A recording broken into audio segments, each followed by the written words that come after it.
Are you after the ultimate weekend warrior setup for your brand new Chevy 2500? This one here has come in pre-registration. We've done a full fit out, ready for that trip away. And this setup here, in about a year's time, is going to get a canopy put on, so it's going to do a lap around Australia. The setup, how it is right now, is going to be pretty much everything you need in the Chevy 2500 platform. We're talking long range fuel tank, we're talking air, we're talking power, we're talking lighting, roof racks, Starlink, front bar, you name it, this build's got it. So we're going to walk around the entire build and show you what we've done from start to finish and what this vehicle is going to be able to do, the GVM on the vehicle, where it's going to be able to travel to, and what stage 2 is going to look like in about a year's time, and how we can get the vehicle back in for a few small upgrades ready for stage 2 in the future.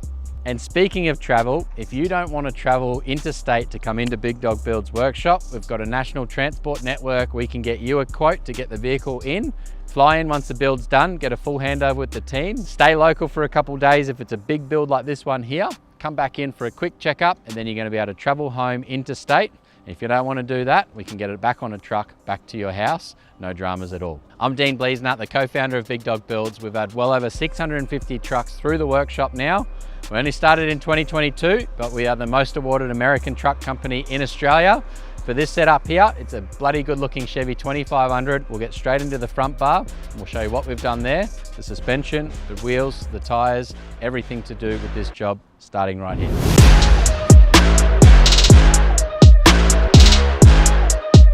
When it comes to the front bar options here, we've gone for a color-coded Outback Kidders pre-runner bar. So this one here, it's a bloody good looking bar. Color coding the main bar to the vehicle color looks amazing. And then it's got the hoop on there.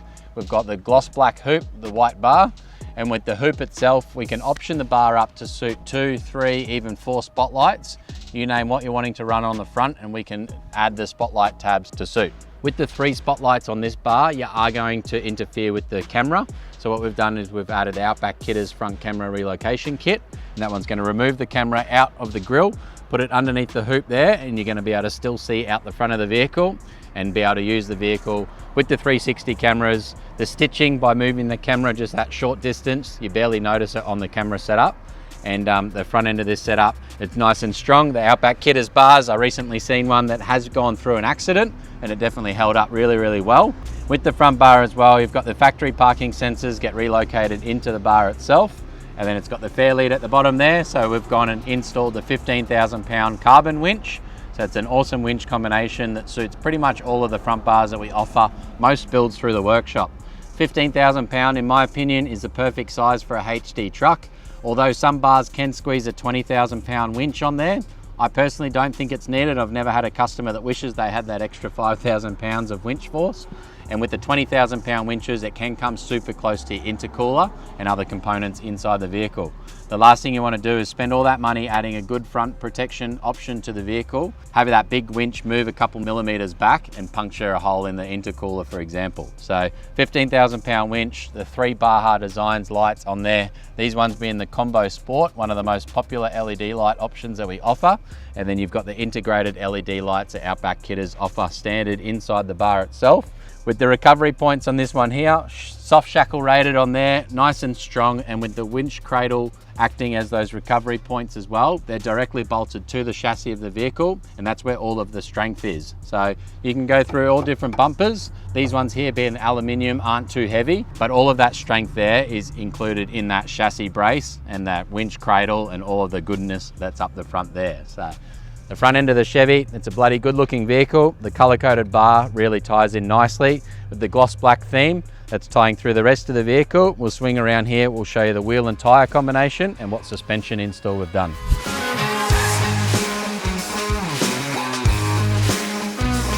When it comes to the suspension option, we've gone for the 3-inch BDS suspension kit. It is the most popular kit by far. We're installing multiple of them per week. We've only had one Fox shock let us down after all of these years installing the suspension kit. So what we did for that particular one, I think it was an internal error in the shock absorber when it was getting built. We simply swapped it out, BDS come to the party, gave us a new one, and we haven't had any other problems since. So I think for the hundreds and hundreds of these kits that we're installing, that option there, having one shock absorber let us down, I think that's pretty good going. So With the Fox 2.5 shock absorbers, you've got adjustability both high speed and low speed in these options. And how BDS have engineered this kit with their tube upper control arms, it's going to give you a good wheel alignment, even raising the vehicle up to that full 3 inches. We normally set them around the 2.5. We find that that's a sweet spot. It's the best drivability, it's the best wheel alignment, and you can still clear a 35-inch tyre nice and easily. Speaking of 35-inch tyres, we've got the 35, 12.5, 18 Nitto Ridge Grapplers. These ones here are fast becoming one of the most popular tyres in the 35, 18 option. You've got 35-inch diameter, 12.5 inches wide, and 18 inches the diameter of the wheel itself. These ones here are massive 1,800 kilos rated per tyre, and with the hybrid tyre pattern itself, it might look aggressive, but it is very, very quiet on the road. But when you are airing down with that nice chunky sidewall, if you're bogged in the mud, for example, this tyre here is still going to be able to get you out. The mud's going to flick out of the big grooves in the tyre itself, and you're going to get the best of both worlds. A lot of highway use, a bit of beach, a bit of mud. The Ridge Grapplers are fast becoming one of the most popular. And we've wrapped those tyres on the forged monoblock KMC wheel. The KMC monoblock wheel, 18 inch by the 9 inch wide, and then a -12 offset. One of my favourite offsets for the Chevy 2500 platform, and that's for the flared fitment. So you wouldn't be able to run this wheel and tyre combination unless you go the colour-coded flares. You're going to be poking outside the guards quite a lot.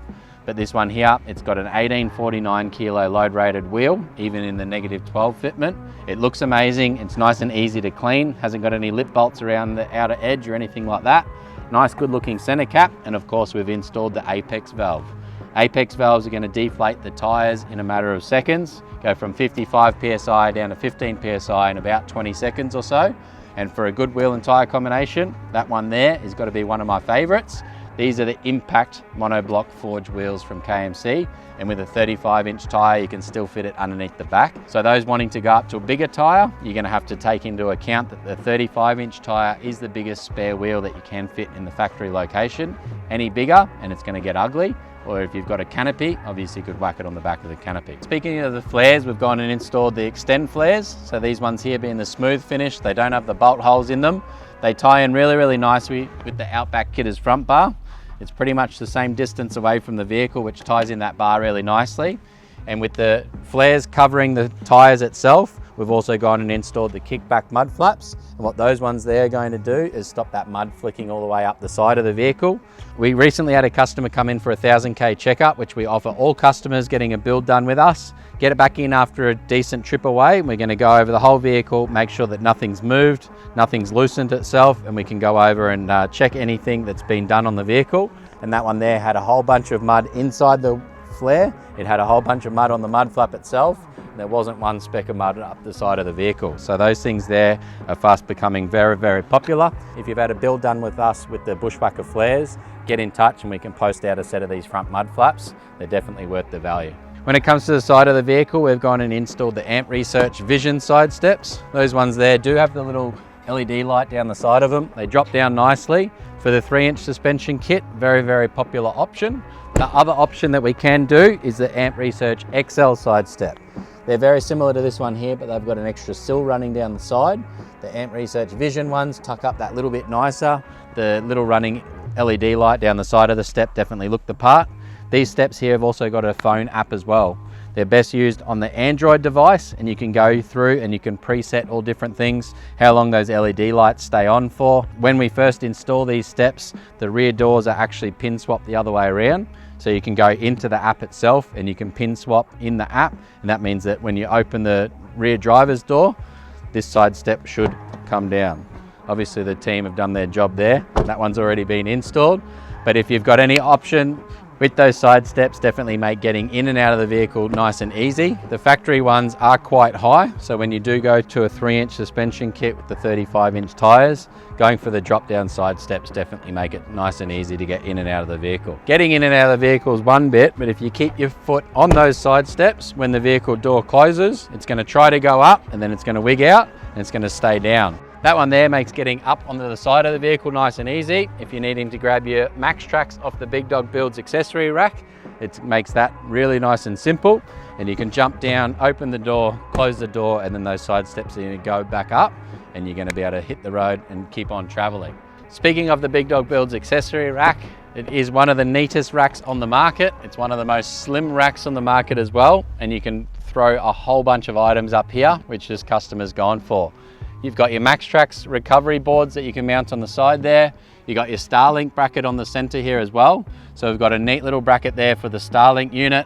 You've got the Gorilla mount there as well, so you can easily install the Starlink. You can do 2 little security screws, take the unit off the vehicle itself and put it onto another vehicle, for example. We've gone and installed a massive 200 watt red arc solar panel up there, and we've also got the fold down Oricom UHF with the 1.2 meter whip up there as well. With the roof racks, they also come standard with the 4 side lights. So you got 2 each side, and the steady little micro 13-inch lights are bloody handy.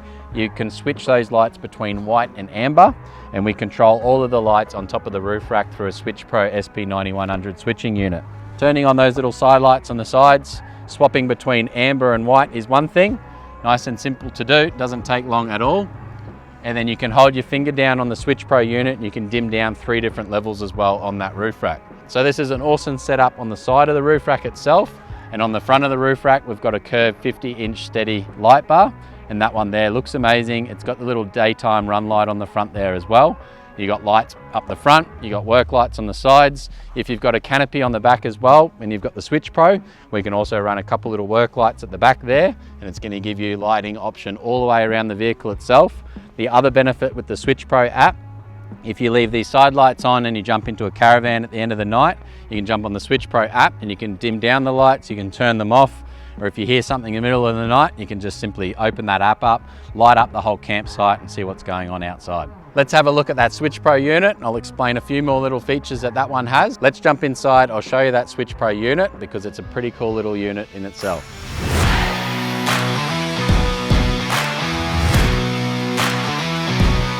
So I left that right-hand work light on when I was outside the vehicle itself. You can turn them on and off nice and simply. We've got the little bracket that we mount the Switch Pro to nice and neatly just above the rear view mirror there. And you can do your side lights, but you can't do the lights that are on the front bar. The reason why we can't turn on those lights from the unit is because the vehicle's not running. So what we've done is we've programmed the unit up to have the front-facing spotlights to only come on while the high beam is triggered, as well as the vehicle running. So if I turn the vehicle on, my seat wants to adjust and kick me into the steering wheel because someone's short. But if I hold my finger on the high beam, you can see that those 3 circuits switch on now. You've got your spotlights on the bar, you've got your fog lights in the bar, and you've also got your roof LED light up on top as well. If you've got your high beam on and those lights are on the Switch Pro, you simply turn them off, and then because the Switch Pro's got a memory built into it, next time you turn the high beam on and off, it's not going to do anything. Again, high beam back on, turn those switches back on, and then it's going to have that memory feature to turn on every time that the high beam is on. The little DRL light that's in the front of the light bar up on top of the roof rack looks the part, but that one there is also switched through ignition. So while the vehicle's off, the little DRL light's not going to stay on. So Switch Pro, definitely a nice, neat switching unit. The other added benefit with it is it has got the Bluetooth app. So I'll look for that one on my phone right now. I'll connect to local devices. It'll probably show up a few in the car park. Oh, might get lucky here. Usually the closest unit is the one that it'll connect to. And as you can see, the little switches that are on the app itself match the unit itself. Little blue lights just come on, and that means that this phone is now connected to that Switch Pro unit, and I can go through there and I can turn all of those accessories on, just like I could on the panel. So if you're turning those work lights on the side of the roof rack, for example, you're jumping into your caravan, you can turn them off, you can see exactly what's going on. And if you did want to turn on the spotlights and things like that, if you heard a big scary noise at the campsite, you could go through there, change a few settings and turn on all of the lights and really light up the whole campsite. So the Switch Pro app, definitely nice and easy to use. Simply spend a little bit of time on this one when you first get it, because let's face it, who doesn't love playing with the features? We'll give it to someone young in the family to figure out and tell you how to use it. But once it's all set up, it's pretty set and forget. It's not a confusing thing at all because you don't need the app, you can just use the panel. And if we preset that one up to have all of your high beam switches to turn on with high beam, your side lights to come on anytime. The other added benefit with the Switch Pro unit, it has got built-in low voltage disconnect. So when you've got the two little side lights on the side of the roof rack, they don't use much power at all. If for some reason you've left those lights on for a few days, for example, we can turn off the lights. But if you did leave those lights on for a few days, the low voltage disconnect can kick in and it can turn off those lights, and that's going to allow the battery to still start next time you need to start the vehicle, and you're not going to run it all flat by just using all of the power for those little LEDs. That's it for the Switch Pro. We don't have to do a lot inside the Chevy 2500s. It's a little bit of switching up the front end, but what we have done is we've added the under-seat battery setup. This is the V1 option. We'll get into the back now and I'll show you all around that one there. And if you've got a canopy, it's a lift-off option. This one here should definitely be on the wish list as well. When it comes to the under-seat battery setup, this one here being our V1 option, super popular. We've got a few different options that we can run for it. This one's got the DCS 200 amp lithium battery. One of the added benefits with running the DCS battery inside the rear is it's got its own little Bluetooth app as well. So you can see exactly the state of charge, not just the full battery, but each cell that's inside the battery itself. And if we were to use some power out of that battery, it's got a little smart shunt in there. It's going to tell you how much power is being used. And while the vehicle's driving, you're going to be able to see how much power is going in. This one here has got the EnerDrive 40 amp DC-DC charger, and that one's going to put in 40 amps of charge while the vehicle's driving. If the fridge and other accessories, for example, are using 10 amps of power, then obviously that battery is only going to get 30 amps of charge in because it's using the 10. The other added benefits for this under-seat battery setup, we've also installed another little solar controller, and the reason why we've done that inside this battery setup is the solar panel on top of the roof rack is actually trickle charging the batteries under the bonnet on the vehicle itself. The reason why we've done this one here is the two batteries that are under the bonnet in the Chevys, they're not the best, and I tell people to look after them. Every time that the side steps, for example, are folding down when you're opening and closing doors, or you're leaving those side lights on for the little Switch Pro, it's coming off the batteries under the bonnet. Because you're typically driving a fair bit, the DC-DC charger should be enough to keep the battery under the back seat here topped up. But with this solar panel setup, we can easily do an option where you can change between the solar charging up this battery or the solar charging up the battery under the front there as well. Massive EnerDrive 2000 watt inverter on this one here as well. I've got this particular setup in my car, and when I need my hairdryer, I'm just kidding. When you need a coffee in the morning, having the 2000 watt inverter is going to easily run something like a coffee machine, an induction cooker, cook up those bacon and eggs, make a cuppa in the morning, and this inverter is an awesome little setup. It's got the built-in RCD safety switch in there. You've got your 240 outlet. If you're wanting to run something in the tailgate, for example, I simply plug in a little extension lead, run that one, because typically you're wanting to throw away any 240 volt appliance before you're going to drive off anyway. So that's the way that I personally do it. If you're wanting to run a fridge inside the cab, we install the kit with an additional little Anderson plug up the front there as well. And because it has got the power outlets up the front here, if you're wanting to charge any phones inside the cab, for example, it's quite easy to add additional things from this setup. So that's the little tray that's normally mounted on top, but I thought I'd give you a little bit of a sneak peek at what's inside this setup here. We have got a few different setups coming in the future as well. This setup's been very popular. There's nothing wrong with it. We've got a new tray design. We've got a few different batteries. We've got some Red Arc gear. We've got the EnerDrive gear. We've got some Victron gear. So we can definitely get a full kit dialed in for you. And I'm keen to see what the new setup looks like in your Chevy 2500. In the rear end here, we've got the red Anderson plug, which is your solar input. So you can plug a panel straight into that one there. It's going to charge up the under-seat battery setup. And then we got your little grey Anderson plug, and that's your output. So if you're running a fridge in the back, for example, come out of there. When it comes to a big fridge setup, I recommend doing a biggest fridge you can fit possibly underneath the tonneau cover, whether you're wanting to run an electric tonneau, a manual roll-up tonneau cover. This one here, we haven't done anything just yet. You can see how much room is up here. When I talk different tonneau covers, when you've got an electric setup, usually that tonneau cover rolls up underneath and you're going to waste a lot of room up the front end here. Me personally, I like the roll-up tonneau cover that sits on top of the tub, and what that one does is it rolls up like a little snail shell on top, and it sits up behind the rear window, and you're going to be able to access all of that room inside the tub itself. For those of you that have got motorbikes, for example, that front wheel can tuck up all the way against the headboard. The tonneau cover is going to be rolled up behind the windscreen at the rear window itself, and you're going to be able to utilize all of that room in these massive tubs. So that's the setup at the back here. Like I said, the new ARB brushless compressor. That one's going to inflate tires in a heartbeat.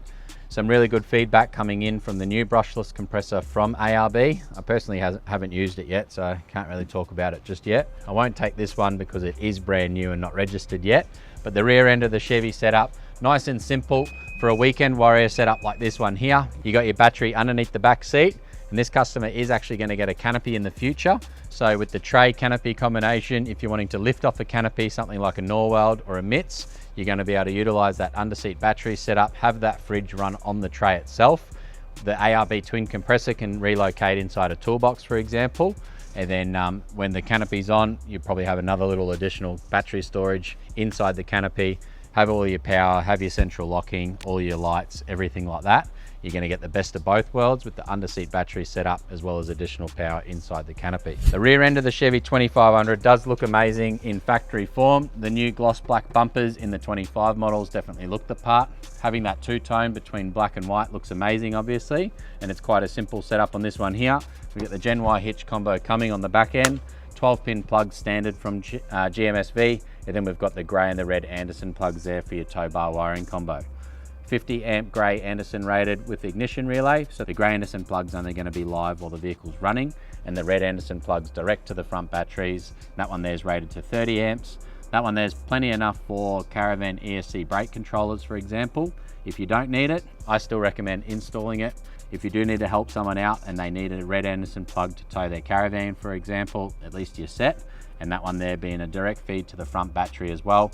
Again, if you're wanting to plug in a regulated solar blanket or a little AC charger with a red Anderson output inside your garage, trickle charge that one up while you're not using the vehicle for a long period of time, and you're going to look after those batteries under bonnet for even longer. The rear color-coded flares on the back here tie in nicely to the tub. We've gone and installed some XL mud flaps at the back there as well. Because we have gone that wider fitment, running the flares does require a set of rear mud flaps. Those ones there are going to catch a little bit of the mud flicking up the back of the vehicle. And at the rear end, obviously the same wheel and tyre combination, up the front as the back, of course. The spare wheel still fits up underneath. The team are putting that one in shortly. And up the back end here, we've gone and installed the Boss triple bellow airbags. You've got your airbag in the manual fill up the back bumper there. If you're wanting to inflate, deflate these airbags, you can do it from the Air IQ app as well. I'll see if this one's been turned on yet, because I'm very good at connecting to the wrong vehicle here when I'm shooting the airbag pressure controls. We do so many of these builds, it's hard to connect to the right vehicle, but there we go, nailed it. Second one. I'm not very good at these things. I'm good at breaking things, so I'm glad the team's going to get that one sorted. But I can connect to the app and I'm not doing anything. I'm not saying the app's bad. It's actually really, really easy to use, but when you've got so many vehicles around running it, that's when I'm good at connecting to the wrong ones. Air IQ is going to inflate those airbags nice and easily. You've got 7 different preset settings. So if you've got a boat, if you've got a caravan and you know where the vehicle seems to carry the weight best with the right pressure in those airbags, simply set those settings on your phone app. You can change the little icons as well, change it to a boat, change it to a caravan, and that's going to be nice and simple. And underneath there as well that you can't really see, we've got the long range fuel tank. It's got the Titan 210 litre long range fuel tank. It's going to give you roughly 70 litres more storage over the factory capacity. And having that OEM replacement fuel tank means that we're carrying that weight shared between the front axle and the rear axle. You're not going to put that fuel tank up in that spare wheel location. Leave that for the spare wheel. Even ones running the bigger tyres, if you're putting fuel up the back there as well, it's going to add so much weight to that rear axle. If you're going a canopy setup with a boat on the back and a big trailer, you're going to blow out that rear axle load rating in a heartbeat. So having that replacement fuel tank split between the front and rear axle in the OEM location is definitely the best setup to go for. And the poly tank from Titan, we haven't had any issues at all. They've been super, super good. They do have a little calibration issue that we can't do for the Chevy 2500s. I normally chat about that when we do our build design calls, but when the vehicle is in its new full range, you can't actually pre-program the computer and tell it that it's got a larger fuel tank capacity. Usually when you fill all the way up, you go for a drive, the fuel tank actually wigs out. The vehicle wonders why it's not using any fuel, and it drops the gauge down to 0, throws the fuel light on, freaks everyone out the first time it happens, but you continue driving for another hour, and then once you turn the vehicle off and on again, that fuel gauge will come back up and it'll drop as per normal. Even the distance to empty will come good again, and you'll be back to not freaking out because you're wondering why your fuel light's on. Most customers, the first time this happens definitely is a little bit concerning, but if you Do your trip meter for when you fuel up. You know you've got fuel in the fuel tank and you're not going to have to worry at all. It'll come good again and you'll be able to continue traveling. So that's it guys, that's a Chevy 2500 Weekend Warrior. It's pretty much got our whole catalog thrown at this one here. It's got the air on board, it's got the long range fuel, it's got the underseat battery set up, good suspension, wheels, tires, bar work, roof rack up on top. And don't forget that if you're interstate and you're looking at getting a vehicle up into big dog builds, we can help get the vehicle onto a truck, get the build done, fly in once it's finished, hand the vehicle over with the team here, stay local for a few days if it is a big build like this one here, and you're going to be confident enough to know exactly how the vehicle works, what the new accessories do, bring it back in for a quick checkup, and you're going to be able to travel home. And if that's still too hard, we'll help get the vehicle home for you as well. If you want to see these things boogie down the beach, guys, this series here is one to watch. To see another cool Chevy build, that's this one here. These two Chevy builds as well are some of my favorites.